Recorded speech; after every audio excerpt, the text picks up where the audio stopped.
Biryani lovers ഉണ്ടെങ്കിലേ ഇങ്ങോട്ടങ്ങ് പോരുന്നേക്ക്. കാരണം ഉണ്ടല്ലോ, ഞാനൊരു ബിരിയാണി സ്പെഷ്യലിസ്റ്റാണ്. സ്വയം ഞാൻ എന്നെ തന്നെ പുകഴ്ത്തും. കാരണം വേറെ ആരും എന്നെ പുകഴ്ത്താനില്ല. അപ്പം ഞാൻ എന്നെ തന്നെ പുകഴ്ത്തണ്ടായോ? അപ്പം എന്താ, ഇവിടെ നല്ലൊരു ഫിഷ് ബിരിയാണി ഉണ്ടാക്കാൻ കേട്ടോ വിചാരിക്കുന്നത്. എൻ്റെ ഫേവറേറ്റ് അരിയാണ് കേട്ടോ ഈ കാണുന്ന കൈമ അരി. ഇതുകൊണ്ട് ബിരിയാണി ഉണ്ടാക്കിയാൽ എൻ്റെ സാറ്റിസ്ഫാക്ഷൻ ഉറപ്പുവരുത്താൻ പറ്റും. പിന്നെ ഞാനൊരു സ്പെഷ്യലിസ്റ്റാണെന്ന് പറഞ്ഞത് വെറുതെ ഒന്നുമല്ല കേട്ടോ. ഒരുപാട് ഫ്ലോപ്പായിട്ടാണോ ഇവിടം വരെ ഞാൻ ബിരിയാണി കൊണ്ടെത്തിച്ചത്. അതിൽ ഞാൻ അഭിമാനിക്കുന്നുണ്ട് കേട്ടോ.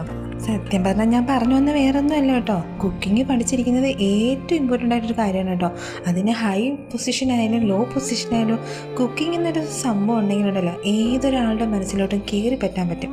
അപ്പോൾ നമ്മുടെ ബിരിയാണി ഇവിടെ ഉണ്ടാക്കിക്കൊണ്ടേയിരിക്കുകയാണ്. 10 മിനിറ്റ് കൊണ്ട് ബിരിയാണി, 5 മിനിറ്റ് കൊണ്ട് ബിരിയാണി എന്നൊക്കെ പറയുന്നത് കേൾക്കുമ്പോൾ സത്യം പറഞ്ഞാൽ ഞാൻ ചിന്തിക്കും, എങ്ങനെ പോയാലും ഒരു മാക്സിമം ഒരു അരമണിക്കൂറെങ്കിലും വേണ്ടി വരില്ലേ നമ്മുടെ ബിരിയാണിക്ക്. അങ്ങനെയുള്ള ബിരിയാണിയല്ല കേട്ടോ ഒന്ന് കോൺഫിഡൻ്റ് ആയിട്ട് നമുക്ക് ആരെങ്കിലും മുമ്പിൽ കൊണ്ട് വെക്കാൻ പറ്റും. പിന്നെ നമുക്കുള്ള തട്ടിക്കൂട്ട് ബിരിയാണിയാണെങ്കിൽ വലിയ കുക്കറിലടിച്ചാലും എങ്ങനെ പോയാലും ഒരു 20 മിനിറ്റെങ്കിലും എടുക്കത്തില്ലയോ. അത് ഞാൻ പലപ്പോഴും ചിന്തിക്കാറുള്ളൊരു കാര്യമാണ് കേട്ടോ. അപ്പോഴേക്കും നമ്മുടെ ഫിഷ് ബിരിയാണി ഇവിടെ റെഡി ആയിട്ടുണ്ട്.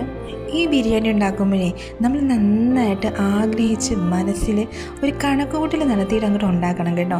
പിന്നെ ഓരോ മസാല ഉണ്ടാകുമ്പോൾ ഞാൻ എങ്ങനെ കണക്കൊന്നുമല്ല, നമ്മുടെ ഒരു കൈക്കണക്കുണ്ടല്ലോ അത് ഉപയോഗിച്ചിട്ടാണ് കേട്ടോ എല്ലാം ഉണ്ടാക്കുന്നത്. അപ്പോഴത്തേക്ക് 3 പാത്രങ്ങൾ റെഡിയാക്കി ഇനി നേരെ കഴിക്കാനായിട്ട്.